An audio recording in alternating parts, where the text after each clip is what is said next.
Welcome to Nobody Told Me. I'm Jan Black. And I'm Laura Owens. Have you ever found yourself frustrated in a disagreement with someone you love? Have you ever wished you had better skills in terms of handling arguments? Would you like to see something positive result from the negativity of a fight? Our guest on this episode, James L. Creighton, is here to help. James is a psychologist and relationship consultant whose latest book is called Loving Through Your Differences, Building Strong Relationships from Separate Realities. Thank you so much for joining us today. Good to be with you. So what inspired you to write this book? Well, most couples fight, and some couples fight a little, some fight a lot, and my wife and I were kind of on the fight a lot end of the scale. And so we've been working our entire marriage at finding things that help us bridge the gap and so on. We're at 53 years and rolling still, so I guess we're going to make it. You've done something right, I guess. Well, when you talk about fighting and that you were on the spectrum of fighting more than most couples, you think, is that a good thing or a bad thing? I think the real issue is how you handle the fights when you have them. Fighting a lot can be a dangerous thing, or fighting a lot can be an okay thing if, when you do fight, you handle them in such a way that there's some resolution. I have some friends who make it a point to try to avoid conflict in their relationships. And I'm wondering if you feel like all couples need to have disagreements in order to have healthy relationships. I think they must be very new in the relationship, or they will have them. Yeah. The core concept behind the book actually is that we all perceive reality differently, or as I put it, we each have a separate emotional reality. And it starts very simply. My wife and I go to a movie. I think it was a lot of fun, and she thinks it was really boring. She doesn't like car chases. And off we go, and in the lobby afterwards, if we compare notes, we could get into an argument about whether it was a good movie or a bad movie. And we could even, with a little skill, we could turn that into a fight. But the reality is, I enjoyed it. She was bored. It's a fact that I was enjoying it and she was bored.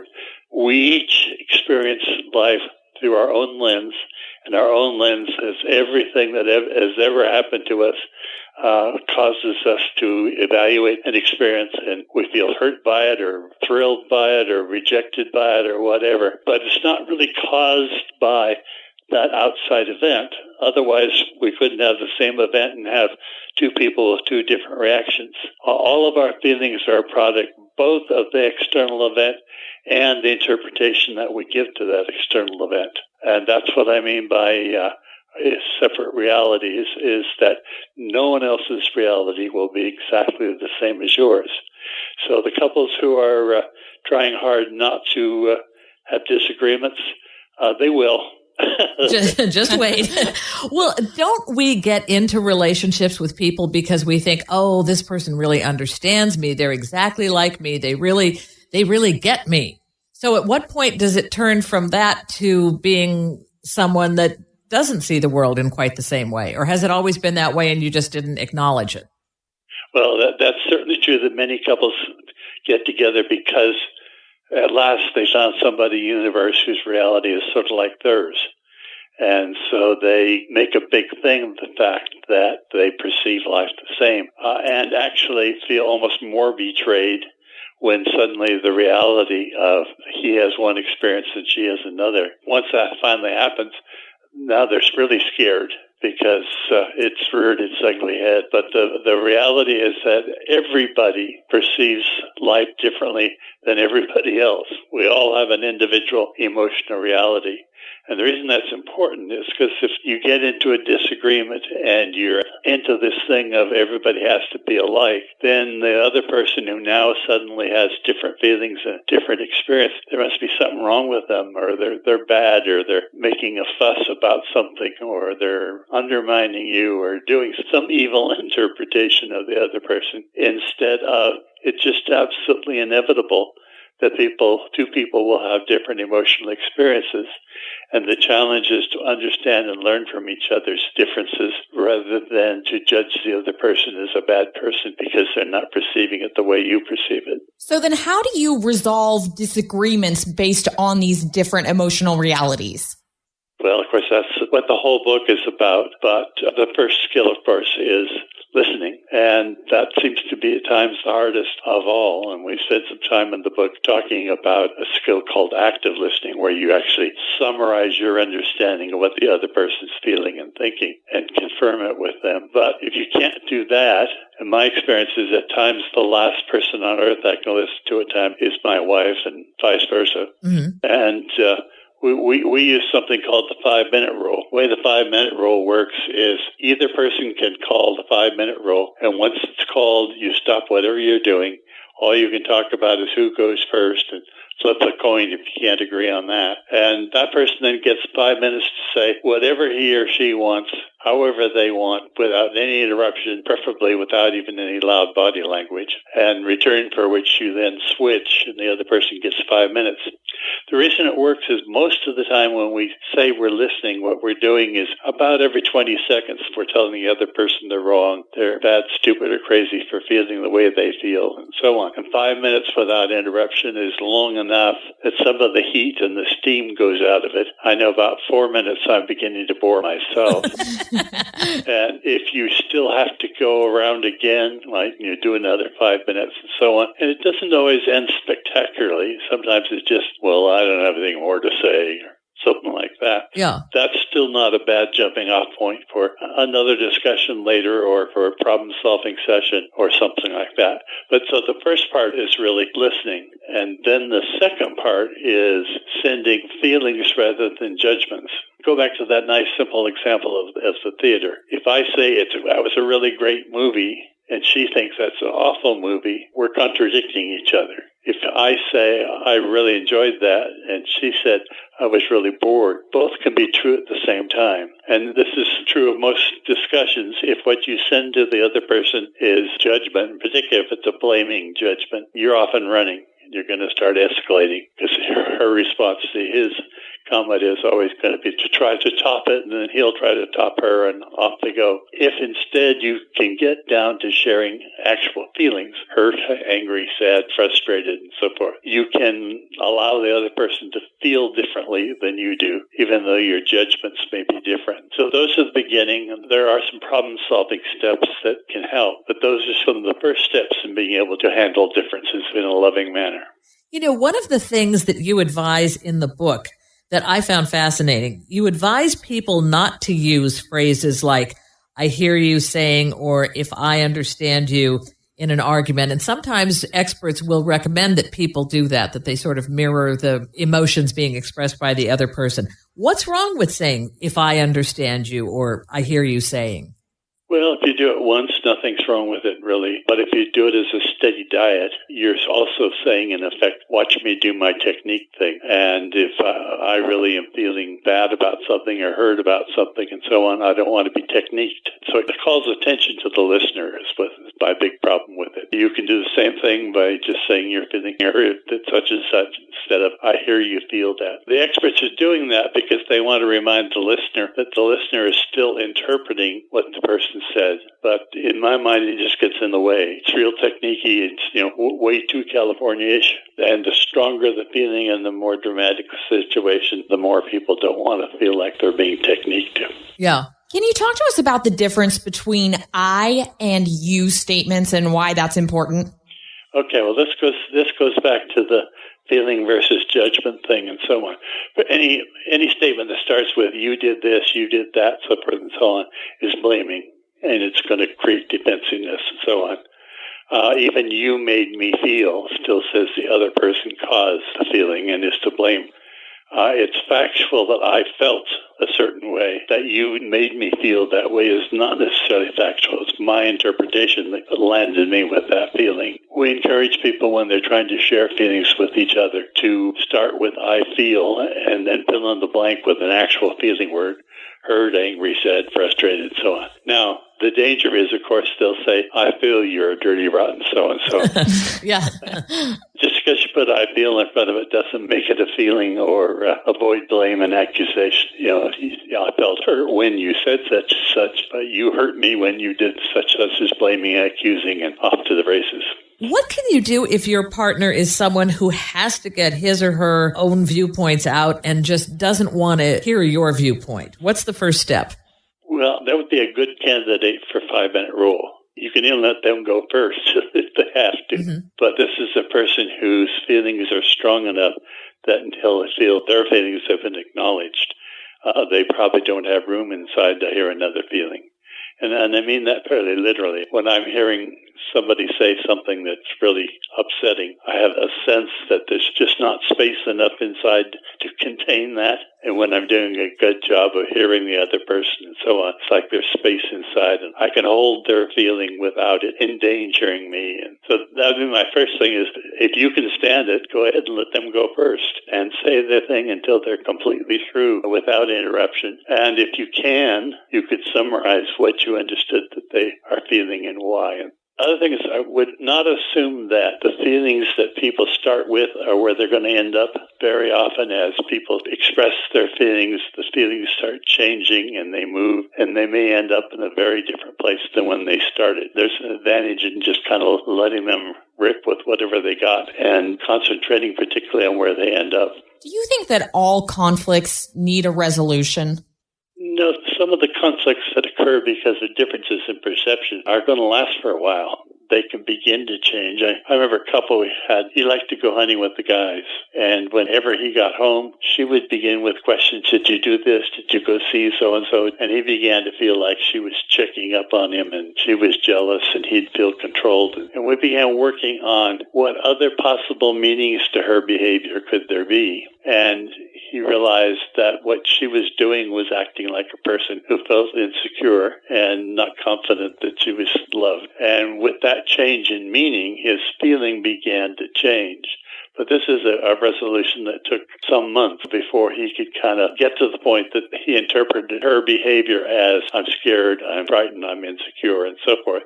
And then, of course, the behavior, if somebody is being controlling, is entirely different than the behavior you engage in if somebody is feeling insecure and unloved. So his behavior began to change, and that began to resolve the conflict. But sometimes you just do the best job you can of telling the other person what you feel and why you feel it, and it may take some time before you come up with some way of handling it so you both can feel okay about the resolution.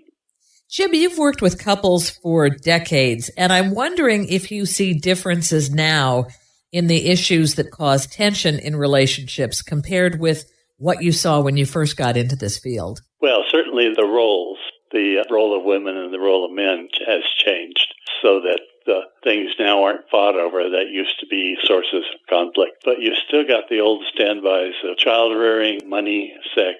It's hard to get past those three. What about social media? Particularly with your children. If you have children that are mid to teenage kind of thing, this is becoming a major issue. And most people are advising that somehow there be some limit set on it. You could sit down with kids and problem solve some limit on the social media. Certainly having social media at dinner is not a good thing unless it somehow becomes a shared topic that you can work on. I loved your chapter on self-talk, and I'm wondering why reprogramming your self-talk matters for handling disagreements as a couple. Remember, your feelings are a result of the external event plus your interpretation. Now, what we mean by self-talk is that all of us have kind of a running commentary that we have inside. So, boy, was that a stupid thing to do, and why in God's earth did I say that, and boy, she's really being so-and-so, and on and on and on. What we really find is that we need to reframe some of our self-talk. I watch parents at times tell their kids, oh, boy, you're so stupid. But if you want your kid to act stupid, keep telling them they are stupid, and you'll get there. You're programming them to act stupid. And many of us carry those interpretations of who we are and what we are inside ourselves and limit ourselves thereby. One example that I had recently was a couple went to buy a new car and immediately got into conflict. He was raised in an immigrant family, and it was really important in his family to show people around them that they made it. And so he wanted to immediately go to the Mercedes-Benz dealer and begin to be able to drive a Mercedes around the neighborhood. She, on the other hand, was raised in a working family where it was unacceptable to put yourself above other people, and certain behaviors were acceptable and certain weren't. Certain kinds of cars were our kind of folks' cars, and other cars were ostentatious and putting above themselves. So she was horrified whenever they looked at a Mercedes-Benz, and for both of them, actually. There's an opportunity there if they discover this about themselves. They may want to reprogram themselves so they have more options in life. Self-talk is also self-limiting, and the reason for reprogramming is you can create a picture of yourself, change your image of yourself in a way that opens up more options to you. And in opening up more options, you may be able to resolve the difference you have with your partner. You say we may ask ourselves, what is this person doing in my life? We live in totally different worlds. Is it really possible to live with a person so unlike me whose sense of reality doesn't even resemble my own?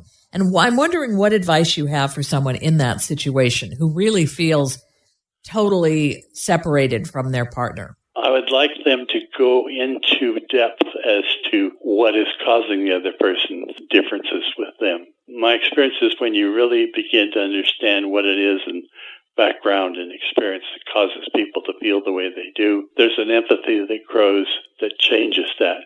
But some of it can be your limitation, which is that you think those differences shouldn't be there. And you're going around creating problems because anytime one does, you think it's bad. And it may be your expectation that there shouldn't be differences that's creating the problem more than the fact that there are differences. At what point do you think that relationships should possibly end and that divorce might be a good choice rather than trying to save the relationship? I tend to lean on the side of hanging in longer and trying to understand the differences. I think that's one of the advantages of any kind of committed relationship, is it may be easier for you to change yourself than to get out of the relationship. Now, are there times when it's time to move on? Yes. What are the guidelines you would offer people in order to learn from their differences during and after a fight? How do you move on?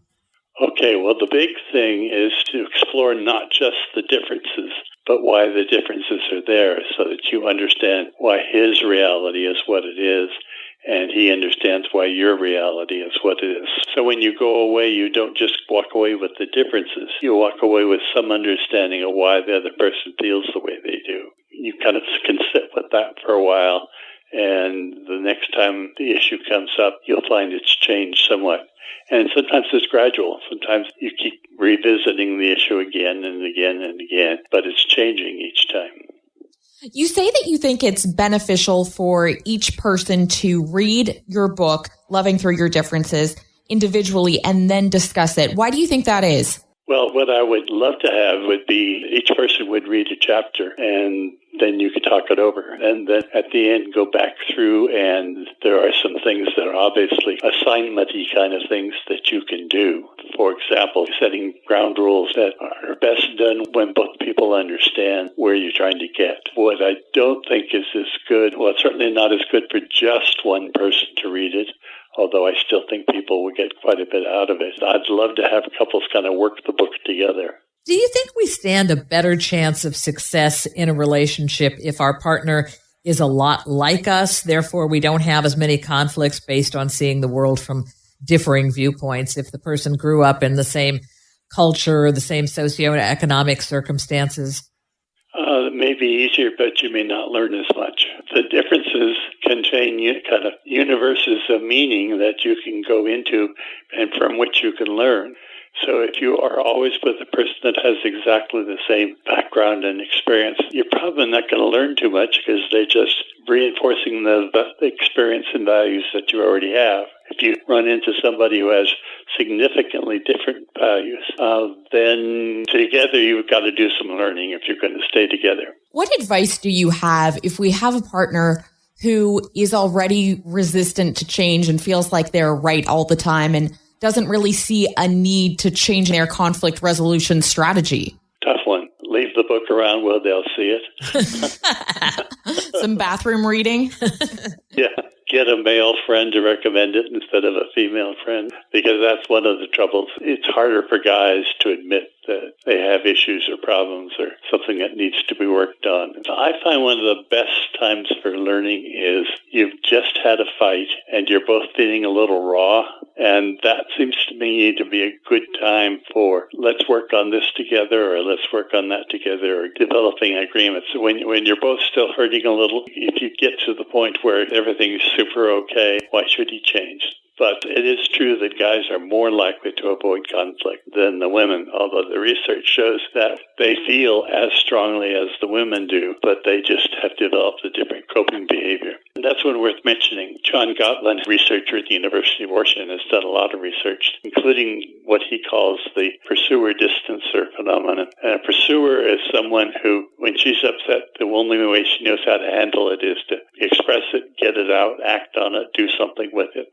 The distancer is a person who, when he or she is upset, pulls away, wants to get away, think about it. And what happens is that the pursuer moves forward, the distancer pulls away, which makes the pursuer move forward even more, and the distancer to pull away even more. My wife and I had some of that. She was more a pursuer and I more a distancer. And we had at times set rules. If she was upset, I didn't have to listen to her right that second, but I had to do it within, I think it was a 12-hour time period or something like that I agreed to. And of course, what happened is the minute we agreed that when we were going to talk about it, I would say, oh, the heck with it, let's get it over.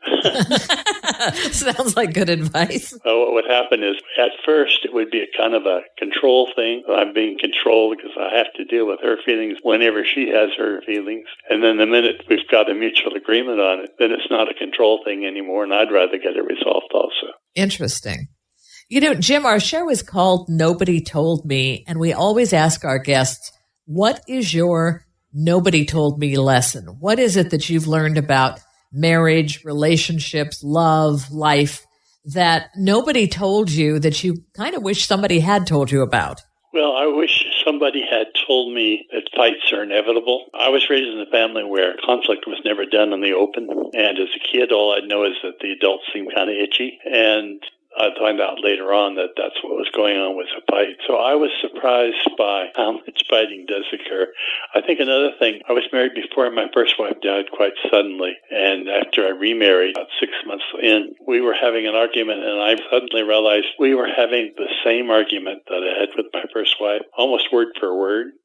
Now, I knew how I could understand the script, but I couldn't figure out how she understood the script. And that's when it began to dawn on me that fights are not caused by the other person being a bad person or mistaken or this or that, but by behaviors we engaged in. And how can people connect with you online, and how can they find out more about the book? Okay, more about the book you can get at www.jameslcreighton.com, or you can email me at jim@publicparticipation.com. And the book, Loving Through Your Differences, and it's available on Amazon and Barnes & Noble and IndieBound, which is the Association of Independent Bookstores. All right, Jim. Well, thank you so much for joining us. We've really appreciated this and learned a lot. Great. Good to be with you. Our thanks to James L. Creighton. Again, his latest book is called Loving Through Your Differences, Building Strong Relationships from Separate Realities. Again, his website is jameslcreighton.com. I'm Jan Black. And I'm Laura Owens. You're listening to Nobody Told Me. Thanks so much for joining us.